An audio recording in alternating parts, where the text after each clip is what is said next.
This is an audio recording for the 2.03 10 Days in a Madhouse quiz.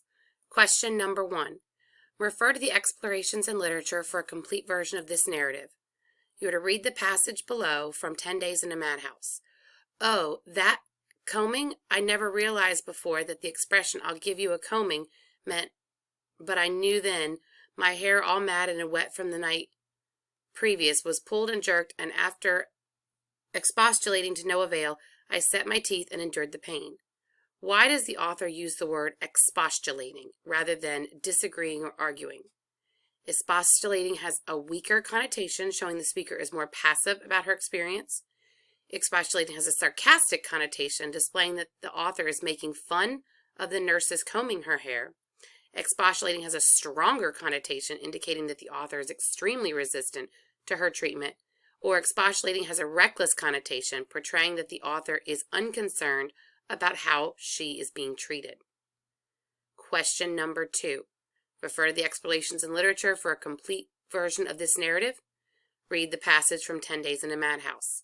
The jurors then visited the kitchen. It was very clean, and 2 barrels of salt stood conspicuously open near the door. The bread on exhibition was beautifully white and holy, unlike what was given for us to eat. Why does the author use the phrase "on exhibition" instead of "display" or "was presented"?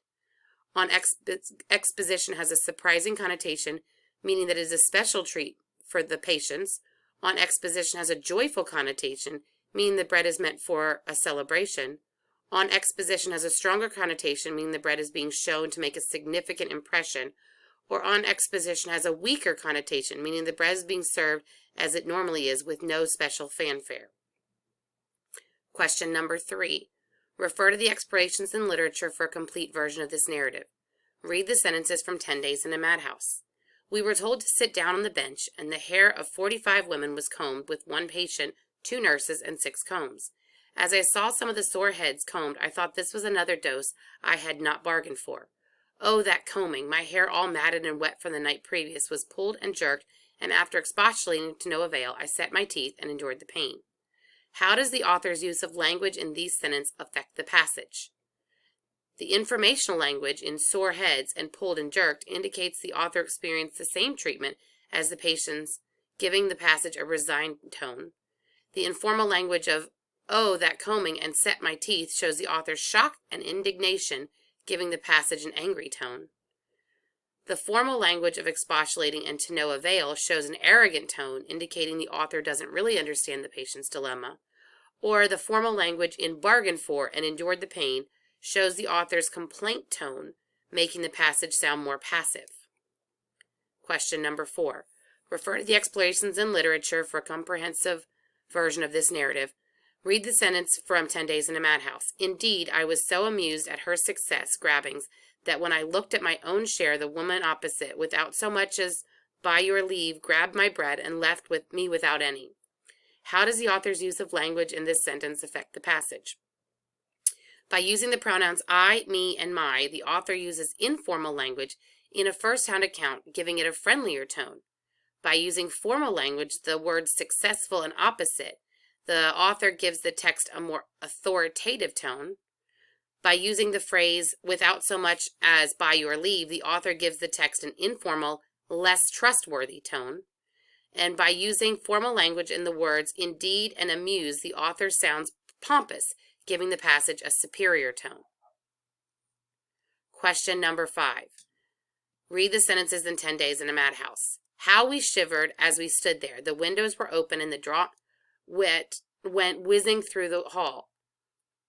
The draft went whizzing through the hall. The patients looked blue with cold, and the minutes stretched into a quarter of an hour. How does the author's use of language in the sentences affect the passage? The informal language of "in how we shivered" and "the windows were open" portrays a helpless tone, making the passage sound anxious. The formal language in the words "stretched" and "draft" portrays an ominous tone, making the passage sound threatening. The formal language in "blue with cold" and "whizzing through" creates a miserable tone, making the passage sound depressing. Or the formal language "as we stood there" and "a quarter of an hour" gives the expectant tone, making the passage sound suspenseful. Question number 6. In chapters My First Supper and In the Bath from the book 10 Days in a Madhouse by Nellie Bly, the author takes the reader through a series of events beginning with the evening meal, the musical performance, activity, bath time, bedtime, and then the next morning. What impact does the chronological narrative sequence have? It demonstrates that the hospital is well run by the standards of a century ago. It gives the impressions that Bly is trapped in the hospital with no hope of relief. It shows that the conditions in the hospital are getting worse over time, and it allows the reader to follow along as a typical day brings one abuse after another. Question number 7. In the chapters Some Unfortunate Stories in the book 10 Days in a Madhouse, author Nellie Bly departs briefly from the main chronological narrative in order to portray some interesting individual patients and their experiences. What impact does this different narrative structure have? It allows the author to include powerful details that might not have fit into the main chronological narrative. It helps the reader keep track of events as they occur from moment to moment. It acknowledges an opposing view that argues against Nellie Bly's main claim, or it provides a place in which the author can add a new major idea to the text. Question number 8. Read this sentence from 10 Days in a Madhouse. Some clothing was flung on the floor, and I was told to put it on.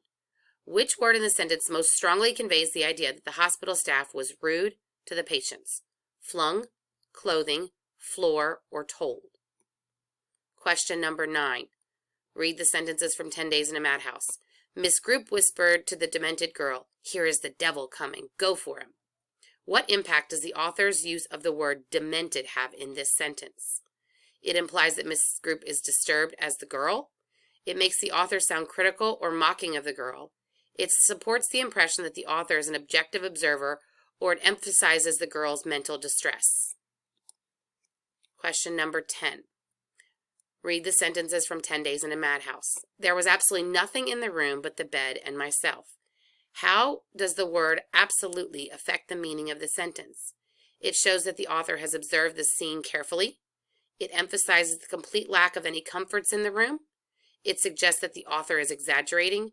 It implies that some objects formerly in the room have been removed. Question number 11. In Hall 7, there are Miss Croner, Miss Fitzpatrick, Miss Finney, and Miss Hart. I did not see as cruel treatment as downstairs, but I heard them make ugly remarks and threats, twist their fingers and slap the faces of unruly patients. The night nurse, Miss Conway, I believe her name is very cross. In Hall 7, if any of the patients possessed any modesty, they soon lost it. Everyone was compelled to undress in the hall before their own door, and to fold their clothes and leave them there until morning. I asked to undress in my room, but Miss Conway told me if she ever caught me at such a trick, she would give me cause not to want to repeat it. How does this paragraph develop author Nellie Bly's claim that the patients at Blackwell Island were ill-treated? It shows that even in a quieter ward, the nurses used threats and violence. It demonstrates that the patients saw each other as individuals with feelings. It implies the doctors were not actively involved in patient care. It describes what conditions were like in the worst parts of the hospital.